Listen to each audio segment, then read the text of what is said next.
ایک بات تو یہ یاد رکھیے، قرآن کسی کو عربی جاننے سے نہیں آتا، یاد رکھیے، نہیں، سوال ہی نہیں پیدا ہوتا کہ آپ کہیں کہ مجھے عربی آتی ہے میں قرآن سمجھ لوں گا۔ تو صحابہ کرام کی مادری زبان عربی تھی اور قرآن عربی میں اترا، لیکن صحابہ اس وقت تک قرآن کو نہ سمجھ سکے جب تک رسول اللہ صلی اللہ علیہ وسلم نے سمجھایا نہیں۔ مثال کے طور پر حضور علیہ السلام کے دور میں رمضان کا مہینہ تھا، ایک صحابی آئے اور ایک جلیل قدر صحابی عدی بن حاتم رضی اللہ تعالیٰ عنہ، وہ ان کے پاس رات کو ٹھہرے تو صبح کے وقت سحری کھانے لگے، تو وہ کھانا کھاتے تھے تو وہ مہمان کہتا تھا عدی کتنا وقت رہ گیا ہے، کب تک کھائیں گے؟ تو عدی کہتے تھے کھاؤ ابھی وقت ہے۔ انہوں نے اپنے سرہانے کے نیچے 2 دھاگے رکھے ہوئے تھے، ایک سفید رنگ کا ایک کالے رنگ کا، 2 ڈوریاں رکھی ہوئی تھی، وہ نکال کر، لائٹ تو نہیں تھی، نہ دیا تھا نہ بجلی، کوئی روشنی، اندھیرا تھا، نکال کر یوں دیکھتے تھے، کہتے تھے ابھی تک نہیں پتا چل رہا سفید اور کالے کا، کھاؤ۔ وہ کھاتے رہے۔ اس مہمان نے کہا ہدی یہ کیا کر رہے ہو؟ کہنے لگے قرآن میں آیا ہے اس وقت تک سحری کھاؤ حتی یتبین لکم الخیط الابیض من الخیط الاسود، جب تک کالے اور سفید دھاگے میں تمیز نہ ہو جائے اس وقت تک کھاتے رہو، لہذا ابھی نہیں پتا چل رہا، کھاؤ ابھی نہیں پتا۔ مہمان نے کہا یار مجھے تو یہ مسئلہ سمجھ نہیں آ رہا، چلو صبح حضور علیہ السلام سے پوچھیں گے۔ صبح مہمان اور میزبان دونوں آپ علیہ السلام کے پاس چلے گئے۔ مہمان نے کہا حضور میں رات کو ہدی کیا مہمان تھا اور یہ تو سحری کے وقت عجیب معاملہ کر رہے تھے، انہوں نے سرہانے کے نیچے سفید اور کالا دھاگا رکھا ہوا تھا اور کہہ رہے تھے ابھی نہیں پتا چل رہا، کھاؤ، جب خوب روشنی ہوگی پتا چلا یہ کالا سفید ہے، اب بس کر دو۔ آپ صلی اللہ علیہ وسلم مسکرائے اور آپ نے فرمایا یا عدی ان لوسادتک عریض، تیرا سرہانہ اتنا بڑا ہے کہ تو نے رات اور دن اس کے نیچے رکھے ہوئے ہیں۔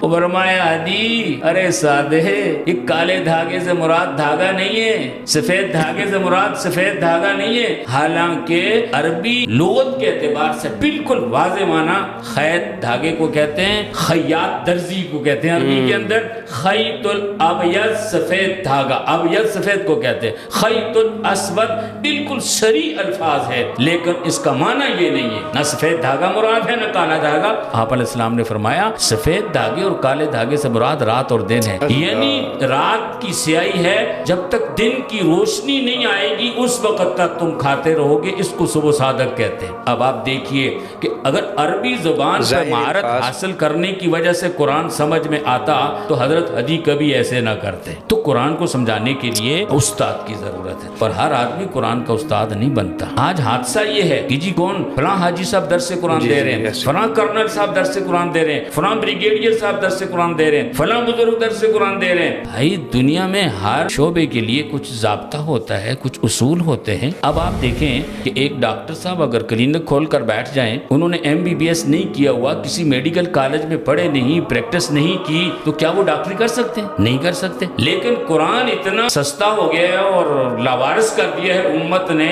کہ ہر ہما شما جو ہے تشریح کر رہا ہے، تو ہمارے پاس باقاعدہ ایک تشریح کے لیے ایک ضابطہ ہے۔ سب سے پہلے تو قرآن ہی قرآن کی تفسیر کرتا ہے، پہلا پوائنٹ یہ ہے یاد رکھنا کہ قرآن کی بعض آیتیں بعض آیتوں کی تفسیر ہوتی ہے۔ مثال کے طور پر ہم سورہ فاتحہ میں اللہ سے دعا کرتے ہیں اہدنا الصراط المستقیم صراط الذین انعمت علیہم، اے اللہ ہمیں سیدھا راستہ دکھا، یا اللہ ہمیں ان لوگوں کا راستہ دکھا جس پہ تیرا انعام ہوا۔ سوال پیدا ہوتا ہے وہ کون لوگ ہیں؟ یہاں تو نہیں لکھا ہوا، صرف اتنا کہا ہے جن پہ تیرا انعام ہوا۔ اب ہمیں کسی سے پوچھنا پڑے گا کہ وہ کون لوگ ہیں جن پہ اللہ کا انعام ہوا، تو اللہ نے خود ہی قرآن میں بتا دیا من النبیین والصدیقین والشہداء والصالحین وحسن اولئک رفیقا، جن پر میرا انعام ہوا وہ یہ لوگ ہیں، نبی ہیں، صدیقین ہیں، شہداء ہیں اور صالحین امت ہیں۔ اس کو کہتے ہیں قرآن کی بعض آیتیں بعض آیتوں کی خود تشریح کر۔ تو بہت سی چیزیں تو قرآن کے اندر ہوتی ہیں، صرف آنکھ کھولنے کی ضرورت ہے کہ اس آیت کے بارے میں قرآن میں کہیں اور ہے۔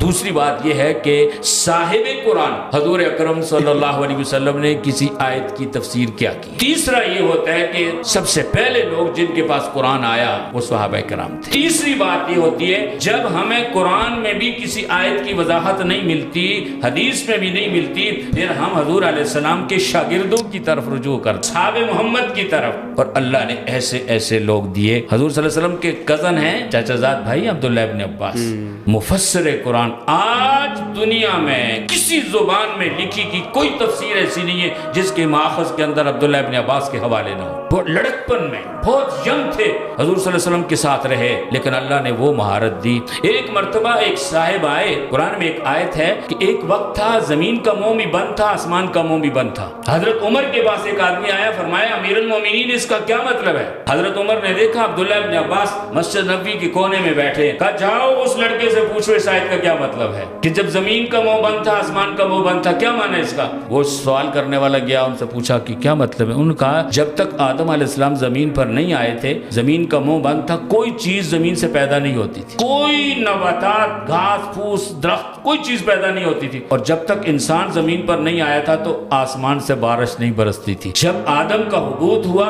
زمین سے چیزیں پیدا ہونے لگی, آسمان سے بارش برسنے لگی, یہ مطلب ہے اس کا. اس نے وہ جا کر حضرت عمر کو بتایا, فرمایا اللہ پاک نے اس نوجوان کو قرآن کا علم عطا کیا. صحابہ کے بعد تابعین ہے, اس کے بعد قیاس ہے. جو چیز قرآن میں بھی نہیں ملتی, حدیث میں بھی نہیں ملتی, صحابہ میں بھی, تابعین میں بھی, پھر ہم قیاس کرتے ہیں. مثال کے طور پر قرآن حکیم کے اندر چرس کا ذکر نہیں ہے, ہیروئن کا ذکر نہیں ہے, حشیش کا ذکر نہیں ہے, لیکن وہاں ایک نشے کا ذکر ہے, شراب کا. تو رسول اللہ صلی اللہ علیہ وسلم نے فرمایا کل مسکر حرام, ہر نشہ آور چیز حرام ہے. اب حضور علیہ السلام کی اس حدیث پر ہم ابھی بھی پتہ نہیں کون کون سے نئے نشے آئیں گے قیامت تک کے لیے. سب کو آپ کے اس فرمان پر جس چیز میں نشہ ہوگا ہم اس کو بنیاد بنا کر اس کو حرام قرار دیتے جائیں گے. تو یہ ایک ضابطہ ہے ہمارے پاس, اس ضابطے پر امت چلے گی تو کسی کی ذاتی تعبیر اور تفسیر اور ذاتی وضاحت قرآن کے بارے میں نہیں ہو سکتی. ہم ان دائروں سے باہر نہیں نکل سکتے. یہاں سے جو قرآن کی وضاحت ملے گی اسی کو قبول کیا جائے گا.